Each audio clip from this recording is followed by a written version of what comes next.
Are you a rock star with redstone? Do you create amazing redstone contraptions without the use of YouTube? Yeah, me neither. Hello everyone, AJ here. Welcome back to the channel, and in this video, I want to talk all about the basics of redstone. So first of all, what is redstone? Redstone is the Minecraft equivalent of electricity. It can be used to create amazing creations and contraptions such as computers, storage rooms, factories, the list goes on. But you must know the basics first. Fortunately, they tell me the basics is pretty easy to learn. Redstone is an ore you'll find down at the bottom of your mines, or, thanks to 1.18, the Caves and Cliffs update, in your caves. When you mine it, you will get redstone dust, which is what you'll need to make your redstone circuits. So what are the basic principles of redstone?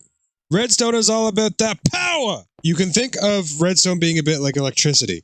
Redstone power comes from a power source, and then it can be transmitted to a device which will then do something in response. What's a power source? I thought you'd never ask. Stuff like switches, buttons, redstone torches, redstone blocks, and a powered block are all considered to be power sources. Wait, powered blocks? Yes, most type of blocks can become powered. This happens when the block contains a power source or when they are attached to a power source. For example, if I were to push this button, two blocks then become powered, the block containing the button and the block it's attached to. Which then brings me to my next point, switching on blocks. Once the block is powered, it can switch on the block directly next to it. The blocks that are switched on are not themselves powered, so they will not transmit blocks to their neighbors, but if they are devices, they will become activated. Which brings me to the next point in this video, devices. Device is a term redstone folk use to describe anything that does something when a block is switched on by redstone. For example, a redstone light will light up, a door will open, or TNT will blow up.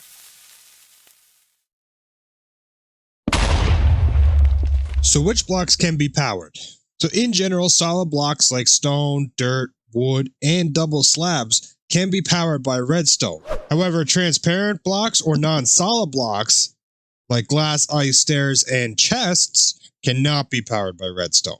Now let's talk about power sources. These are blocks that provide a redstone signal. They can be always on like a redstone torch or a redstone block, or they can be switches that are activated by the player. Or if you want to get really creative, you can use a sensor that responds to different factors. The first three power sources you're going to be interested in for now are the lever, which is a basic on and off switch, the push button, which provides a momentary pulse of power, and the redstone torch, which is a constant source of power, but it also has other uses. First, we'll talk about the lever. The lever is made by a stick and a piece of cobblestone. It can be switched on and off by simply right-clicking, and when it's in the on position, it'll power both the block that it's on and the blocks that it's attached to. The stone button is made of a single piece of stone.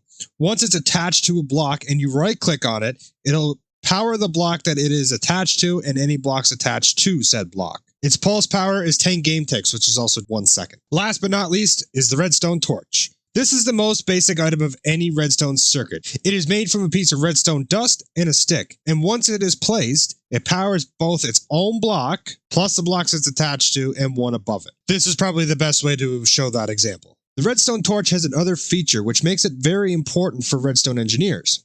When the block that the torch is attached to is powered or switched on by another redstone signal, the torch will be switched off. This signal inversion behavior is the basics of many clever tricks that can be done with redstone in Minecraft. Of course, there are many other power sources of Minecraft like pressure plates, daylight sensors, the list goes on, but we'll save that for another video. Alright, now that we've talked about the basic principles of redstone, now let's talk about transmitting power via redstone wire. The final piece of the puzzle is the redstone wire, which can be made by placing redstone dust on the floor. The dust will connect up, making a wire, and it'll even go up and down steps, if you can believe that. Redstone wire is used to transmit power from place to place, just like an electrical wire. Redstone wire becomes powered when it's adjacent to a power block, for example, like the power sources we talked about before, lever, redstone block, you name it, etc. You know.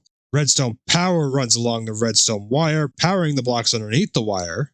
Redstone wire also powers the block at the end of the line. However, this block only gets weak power. A block at the end of the redstone wire will switch on neighboring blocks like any other power block, but it will not power the redstone wire within them. How far does power travel? Redstone power will travel a certain distance along a wire, depending on the strength of the power source. Most power sources have a signal strength of 15, meaning the power will go 15 blocks. Certain power sources such as daylight sensors or weighted pressure plates might produce less power, which will travel a shorter distance. And if you want to go further than 15 blocks, you just add a repeater to extend that signal. Now that's sending a redstone strength horizontally. What if we want to go vertically? Redstone power can go up and down stairs. One of the most compact forms is a spiral that fits in a 2x2 column that you can double as a set of stairs. And like I mentioned before, if you want to go past 15 blocks, you got to add a repeater.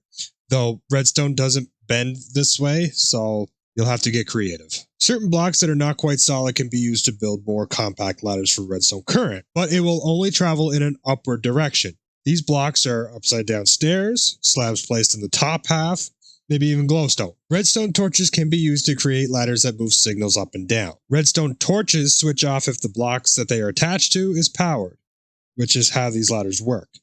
This means that the torches in the ladder alternate between on and off. There are 3 designs, as you can see.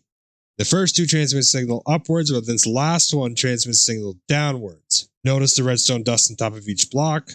That's important. Alright, we made mention of it earlier. Now let's talk about extending range with redstone repeaters. Redstone repeaters have 3 different functions. They extend the range of a wire, boosting the signal to a strength of 15. By placing the repeater every 15 blocks, you can extend the wire as far as you want.